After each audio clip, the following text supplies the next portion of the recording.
Hey, Battle Bill, here with another video, and today we're going to get into some more Premier Cup Go Battle League practice battles. So, unfortunately, Go Battle League is still not back up, and without a return date on the horizon, what we can do is practice. So that's my plan. What I'm assuming, because we don't know how Niantic's going to go about it, like I mentioned in the last video, is by the time Go Battle League comes back up, we'll be in the Premier Cup / Master League portion of the season. I could be wrong about that. They might just be like, you know what, let's extend Ultra League, or they might just be like, you know, let's scrap this entire season, jump into Season 3. They could do a bunch of things. I could be wrong about everything that I'm saying. They could do something out of that realm, but what I'm assuming they're going to do is just literally pick up wherever we are in the season when the Go Battle League servers come up. And what that most likely means is we'll be in the Premier Cup / Master League portion of the season. And what I want to do is, again, do some practice battles, but I want to try and focus on some specific Pokemon, just give you a heads up on what might be useful when Premier Cup starts. So what this video is essentially a focus around Magnezone, and what I'm happy about, or the little positive that I'm going to take away from Go Battle League being down, is it's really reinforced the idea and the concept of practicing with a new team before jumping into Go Battle League battles, because the plan was for this video to be focused around Magnezone, and it's probably still in the title because I do think Magnezone could be a core breaker. But when I reached out to some friends of mine to do a couple practice battles, I had 4 different opponents. They didn't know what team I was going to use. Magnezone didn't exactly end up in the best situations. So what we're going to do is we're going to jump into these battles, and you're going to see what comp I came up with and how I kind of played around with it.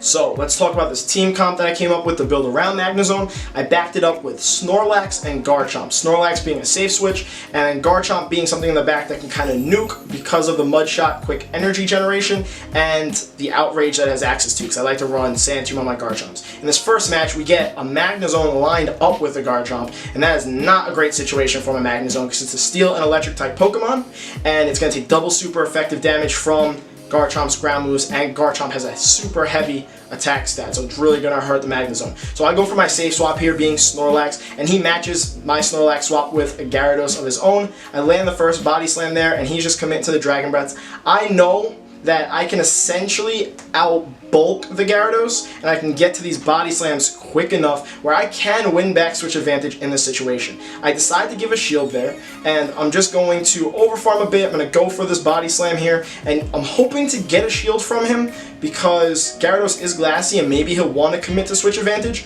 or maybe he'll realize that trying to commit the switch advantage is just not going to pay off because of how bulky Snorlax is. So he did let that body slam go through. His health is in the red, and I was trying to get off another body slam before he can get in the crunch, but unfortunately we CMP tied there, which stunk because since that crunch just landed, I would have preferred to commit to the lick down instead of throwing this body slam. What you're going to notice is like half or 3/4 of the way I stopped swiping bubbles because I really didn't want to take out the Gyarados, but like I wasn't sure at the moment. And now he's going to bring in a Metagross here to match my Snorlax.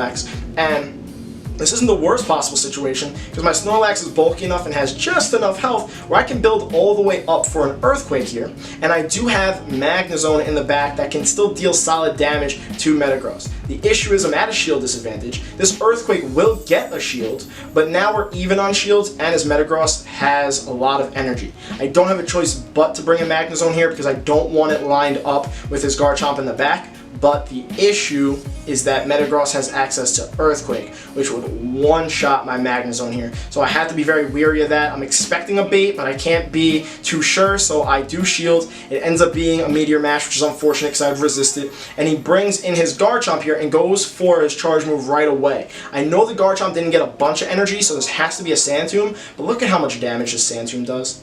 It took like more than half my health. It's not a strong move, but it's because it's double super effective, and that's what Magnezone has to watch out for. The other issue here is now I'm shieldless, and I brought in a Garchomp to deal with another Garchomp. Kinda luckily he goes for a Sand Tomb here, which was a bit of a mistake on his part, because if he just went straight for the outrage, he would have outpaced me and he would have one-shot my Garchomp regardless, because Garchomp's attack heavy, but glassy. So the combination means that when one Garchomp throws an outrage at another Garchomp, it's going to take it out. Unfortunately, he has a shield, and now he's just going to definitely outpace me to the next outrage, and this will take out my Garchomp, and my Magnezone does not have any moves to essentially really do any damage to this Garchomp.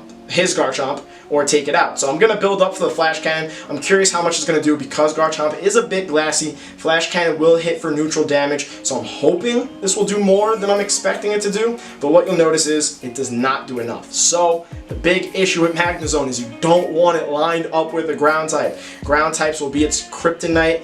They will completely wall Magnezone because it has access to Wild Charge, which would be double resisted, and then Flash Cannon takes forever to get to. You can run Mirror Shot on your Magnezones, but again, that's only dealing neutral damage. It's not a strong move. You're kind of banking on an attack debuff, so it's not helping Magnezone against its weakness, essentially. So now getting into the second match, I got a Magnezone on another Magnezone lead. So this is a little bit better than the last match, but I still got to be careful because the damage we're dealing to each other is going to be resisted, and he might try to pull a swap. I was debating pulling a swap. He pulled a swap before me, and look at how much he threw, 2 Mud Slaps, and I was still debating on my swap, and I kept forgetting that I wanted to use Snorlax as my safe swap because, again, these are practice battles. I'm just getting used to the team. I should have swapped way faster than that. I almost lost my Magnezone in the process because Mud Slap from Excadrill hits so hard, and again, Magnezone's weakness to ground typing is an issue. So if ground types are going to run wild in the Premier Cup meta, as much as Magnezone can be a meta breaker against Dragonite, Togekiss, and Metagross, those ground types will scare those Magnezones into different positions. So I decided for these 4 battles, because I wanted to get as much like play and practice and like understanding of this team as possible, as I kept things the same. But after this second battle, the way that lead played out, I was kind of debating maybe I should try and run Magnezone in the back. I don't end up doing that, but for the future, if you want to use Magnezone, that is something I would probably recommend. Maybe not in the lead, mostly because Excadrill and Garchomp, as the main ground types in the Premier Cup meta, are very solid lead options. So you really don't want to set up your Magnezone for failure. Either way, he brings in his Magnezone, he gets a Mirror Shot off, but because he swapped, that gives me the opportunity to match my ground type up with his Magnezone. So this puts me in a little bit of a better situation. Him pulling that swap ended up kind of really setting him back in this match, and now his defense is lowered, so I can just commit to a Mud Shot down. These are Mud Shots. Mud Shot is not a strong move, and you're seeing how much it's chunking away at the Magnezone here.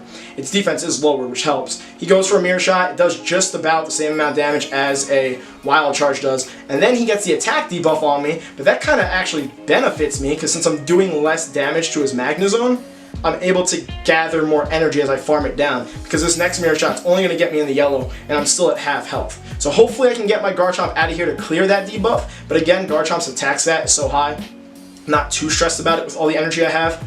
He brings in a Snorlax. I'm going to go for the Sand Tomb. Because my attack is nerfed, I want to at least lower the Snorlax's defense by using Sand Tomb, because you'll see it doesn't do a lot of damage, but it lowers defense. And I build up a little bit more, hoping that this next Sand Tomb will get his shields. If not, it'll lower his defense 2 stages, so at least even with my attack nerfed, if I do go for an Outrage, it's going to hurt a lot, and I don't get the shield. So I'm like, man, he's really holding on to the shield. He doesn't want to let go of it? Fine, I'll go for an Outrage, because you're double debuffed. I went for it pretty quickly, so I was thinking he might not shield. He doesn't shield, and I get his Snorlax down really, really low. Then I pull a swap because I need to get that shield from him. I know that Snorlax has energy, so he might want to commit the shield to the Snorlax just to get use out of that energy. I do get the shield from him. We happen to see MP tie. My defense goes down, but I have another Wild Charge almost banked up, and I think I let this go through.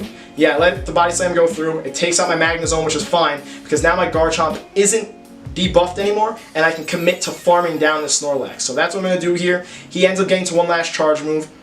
It's going to be a Body Slam. I saved my shield specifically for this, so I'm going to shield it.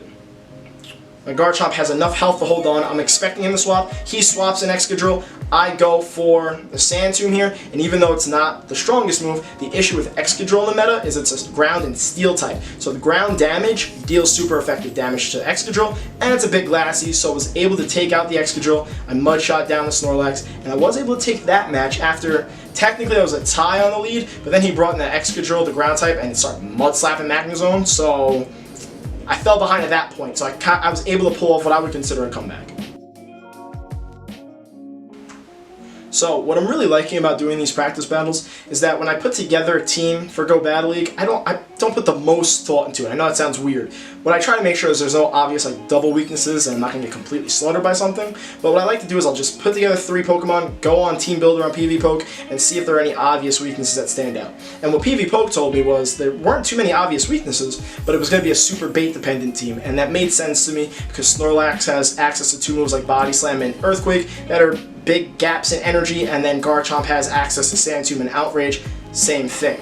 What I didn't know until I did practice, as we get to this 3rd match, I have a Magnezone on an Excadrill lead here, and apparently my friends are liking to bring Ground-type Pokemon as their lead-type Pokemons when doing these battles, so that's essentially telling me I really need to stop running Magnezone as a lead. That's the first thing. And 2, I didn't give them a hint of what team I was going to be using, and obviously it's a very small sample size, but it's very possible that when Premier Cup starts, that might favor certain people. Certain people might want to use ground-type Pokemon as their leads, because again, Garchomp as a ground type, super spammy to get shields in the beginning of a match, and then Excadrill, the other ground type, has Mud Slap and it can throw a lot of damage to begin a match. So those are things that I wouldn't have learned without doing the practice battles, and I would prefer to learn it there than go into some Go Battle League battles and then rage because the algorithm, because you know, I'm getting these ground type leads and I'm facing my friends, so maybe there is no algorithm, maybe just like poor luck. But anyhow, it feels like I'm doing Go Battle League battles with the way these leads are matching up. So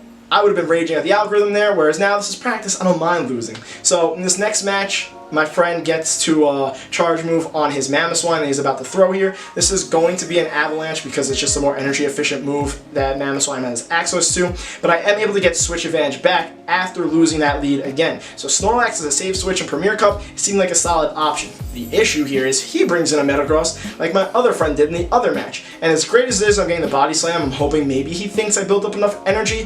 Hopefully I can try and get a shield, but his Metagross is going to farm down my Snorlax, and I didn't get the shield there either. I have to bring Magnezone back into this match because I cannot line my Magnezone up with his Excadrill, but again, his Metagross has an energy advantage on mine. So I didn't even try and build up for 2 wild charges. I wanted to go for it right away because I was going to try and let my Magnezone go down. He goes for a Meteor Mash though, which kind of pays off, but you know that little glitch where the CMP tie doesn't happen? That should have been CMP. You saw me clicking. Look what comes through. His Excadrill came in. I was like, no, I needed the Wild Charge to land on his Metagross. And once that happened, I honestly believe that's what flipped the match. The Wild Charge would have done way more to the Metagross, or at least would have gotten his last shields. And my Garchomp here will beat his Excadrill just based on the fact that Excadrill has that steel typing. So I was not the happiest that happened, but I do bring in Garchomp here and I overfarm a little bit. I go for the Sand Tomb here, seeing if I get the shield or not. I do get the shield and it lowers his defense, so at this point, if you get to another charge move, I'm cool with shielding it and then committing to the Mud Shot down because his defense is lowered. The Mud Slaps though from Excadrill are hurting me, and this is one of those situations where I kind of wish I had an Earthquake because all that energy I farmed up would have went perfectly into an Earthquake against his Metagross. But at the same time, if I didn't have Sand Tomb, I might not have been able to lower the defense of the Excadrill to farm down, and then Sand Tomb helps in other situations also, and then unfortunately because his Metagross was able to farm up and get ahead of me on energy, I'm not going to beat him to the charge move, and the Meteor Mash is going, not the Meteor Mash, he's going to get to an Earthquake that's going to take out my Magnezone here. So that's another thing though about Garchomp, you can run it with Outrage and Earthquake, 2 super heavy hitting moves, but what I really like having access to on my Garchomp is something quick to get to. Something that I can build up a bunch of energy and you might think it's an Outrage coming, but I'm going to bluff you, get a shield, and lower your defense on top of it. And Outrage is just super important because of the fact that it's a more energy efficient move than Earthquake, and it helps Garchomp deal the dragon damage based on its dragon typing. So I feel like those 2 moves together are too important, especially because there are other like dragons in the meta, like Dragonite. You want to hit that Dragonite with an Outrage. If you go in there with Sand Tomb and Earthquake, if there are no shields, you're still going to lose to that Dragonite because of it. So that's where I kind of like try and weigh the pros and cons on my Garchomp's moveset. Snorlax, I went with the most basic one, the Body Slam and Earthquake. I could still recommend Superpower in this meta. I could even recommend Heavy Slam in this meta because Togekisses like the one you're seeing here that my Snorlax is going up against, they're going to be all over the meta. Togekiss, key staple here. But either way, you might have noticed I lost lead in this match too. Brought my safe swap Snorlax, and he matched me with a Togekiss. And as long as I shield this ancient power that's about to come through, like I just did, I can actually commit to getting switch advantage back, which is important. I was debating trying to lick down, but those charms are going to add up a bit more than I would have preferred. So I overcharged a bit. I'm going to go for this body slam here. And he gets a shield, and I'm like, maybe he doesn't realize I overcharge. So I should be able to get to one more body slam before he gets to a charge move. And I didn't want to take a chance, even though I could have probably licked down there too. I didn't want to take any chances. I wanted switch advantage, and I didn't want to use my last shield. So I go for this body slam. It does take out the Togekiss' remaining health, and I don't get charmed down, and I get switch advantage back. He comes in with a Metagross. Everybody's got their Metagrosses hiding in the back, and I got a Garchomp hiding in the back. But the issue here, again, is I lost lead. I had Magnezone on Excadrill. So my Magnezone has to deal with this Garchomp here, Metagross here. Yeah, he doesn't have an Excadrill. He had a Garchomp. I apologize. But my Magnezone has to be matched up with his Metagross based on the pure fact that if I use my Magnezone for his Garchomp, I'm going to get walled there and lose that completely. So I'm overcharging here. I called his bluff. He goes for the swap and brings in his Garchomp, and he throws a charge move right away. But once he was swapping, I wasn't leaving a Magnezone for a second. So this works out nicely. He gets a Sand Tomb off, but the issue is he's still ahead of me on energy, and we're tied in shields, which means he's going to beat me to the Outrage, and Outrage will one-shot the Garchomp. So I just click it. It wasn't a CMP tie. I was like a quick move behind. I have to shield. I'm just assuming he's going straight for the Outrage, and I know that he knows that I need to bluff him and get that shield. So I'm going to play a little bit of 3D chess here. Instead of going for the obvious bait, I'm going to actually throw the Outrage, and it pays off and it one-shots the Garchomp. So sometimes when something seems so obvious, your opponent knows it's obvious too. So you got to try and play around that. So you feel like you need the bait, but it's like a obvious bait, then don't bait sometimes. Clearly worked out there. He goes for Psychic, which was interesting. I wasn't expecting that, and that helps my Magnezone a lot more too, because even though I have 2 wild charges here and this will finish off the match, he doesn't have anything that can like one-shot and take out my Magnezone, because Meteor Mash and Psychic are both going to be resisted by Magnezone's Steel typing. Yeah, that's what it is. Either way, I get the second wild charge off, and I do take out his Metagross there. It would have worked out if he had Earthquake or not, because he threw all his energy at my Garchomp, but it's still nice to know that, because sometimes certain Metagrosses are going to want to run Psychic, and they're going to play that baiting game and that bluff game against your Magnezone. So that's a little taste of what Magnezone is going to look like in the Premier Cup meta. I didn't get to utilize it to its fullest capabilities because, one, I used it as a lead, and I kept on losing lead. Actually, that's the main reason why I wasn't able to. But either way, let me know what you think of the entire team comp. I do want to try out Magnezone in the back, so that might be in another video, or it might be a part of a different team comp where I'm featuring another Pokemon on the team. But I am really excited about these future Premier Cup battles for when Go Bad League hopefully comes back, but even doing them for practice is a lot of fun. So honestly, this video kind of turned into more of like a Snorlax showcase, so let me know what you thought of that. Let me know what you thought of the entire 3. Please don't forget to like, comment, and subscribe, and I will see you guys in the next video.